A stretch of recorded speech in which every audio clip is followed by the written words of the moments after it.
Just like that South Korean president, Yoon, are the type of leaders I've been talking about for months, right? Look what he did. In the wee hours of the night, when people are sleeping, he went ahead, basically by himself, and declared martial law. Okay? Why?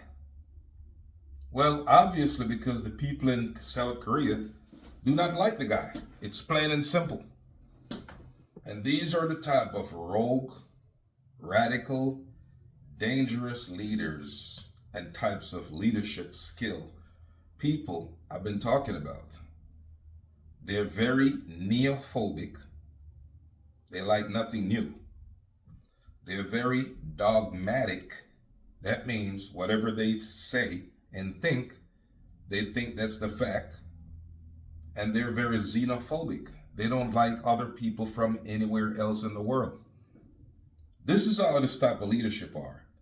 They govern not mostly based on the law of the lands, but on their own ideologies and philosophies. That's how they govern. And of course, if the people in South Korea don't want to listen to him, you decide, hey, I'm going to impose martial law and I'll use the military to get the job done. That's how this type of leader, this is how these leaders are. Whenever they can't get their own way, well, now it's been lifted. They lifted it, they lifted the martial law in South Korea from what the press is reporting.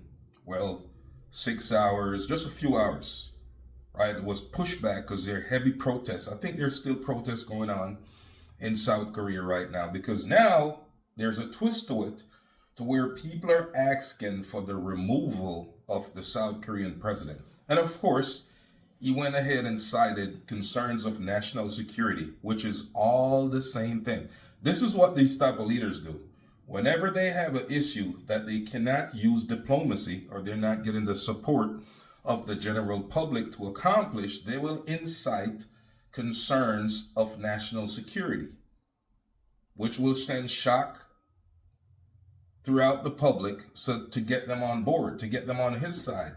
But in reality, that president is really the concern of national security. He is the one who's the concern of national security. He's the national security concern. Because why would you enact martial law late at night when everybody's sleeping? And then when people find out about it, you get a heavy pushback, and now they want you gone. They want you to be resigned, out of there. So the people of South Korea can actually live in peace and focus on the real threat. Right? Study these type of leaders. They're very dogmatic. Dogmatic. They're dogmatic. Whatever they say, they think that's it. They're very neophobic. They like nothing new. And they're also xenophobic. They will enact laws, rules. They will use special forces. They will use military might to get the job done. But that shit will backfire quickly. And that's what's happening in South Korea. You get what I'm saying? It's not so much, and this president is said to be have conservative values. It's not so much about people being conservatives or liberals or whatever, because you weren't born either. You just have different philosophies, right? So it's not so much, but you got to keep this in mind. There are people who are whatever you call liberals, who have conservative views on certain things. There are people who are considered conservatives who have liberal views on certain things. So it's not a matter of liberals versus conservative or conservative versus liberals. The problem people have in the world is radicalness, radicalism, the radical cave-like way of doing things. That's the problem. And the people with cave-like behavior. That is the problem that the world has today. Obviously, you could see that.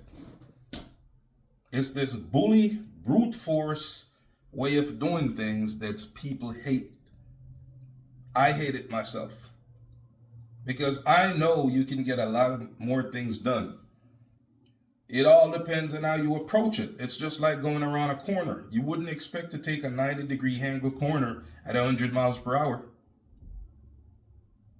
Right? So this is the corner. It's 90 degrees. You're going around this corner at 100 miles per hour. You're going to flip. You got to take your time, negotiate it properly so you can get around the corner. It has always gotten the job done.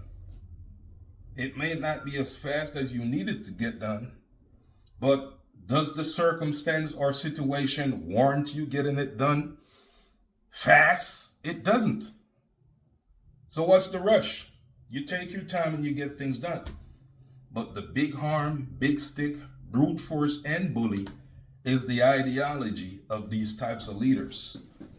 You get what I'm saying? And they don't realize that their way of doing things is antiquated. And most people who think, which, well, that's a smaller portion of the world, are not with that. They're not with it. Right? So, of course, I fully support the Korean people to remove this guy from office. Fully support it. You get what I'm saying? Because it's like you're doing what you want to do without your political friends backing you, right? Without your allies. You just went into office in the night by yourself with just a couple of guys and just boom, pass a martial law. Hey, shit, martial law, what do we do? Well, I want things. It don't work like that. This shit don't work like that. You get what I'm saying?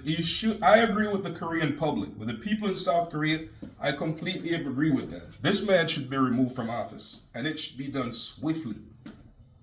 And the public in South Korea should be relentless about removing these types of leaders from office. They disrupted, however long it lasted or whatever, impacted a lot of different places, and I'm pretty sure it costs millions, if not billions of dollars. That's what happens when you elect leaders who are very compulsive and will react without thinking, just because they cannot get things done through the pen and paper. They choose the big stick. You understand? This is Big Muscle. I'm always on the hustle. Catch you in the next video. Peace.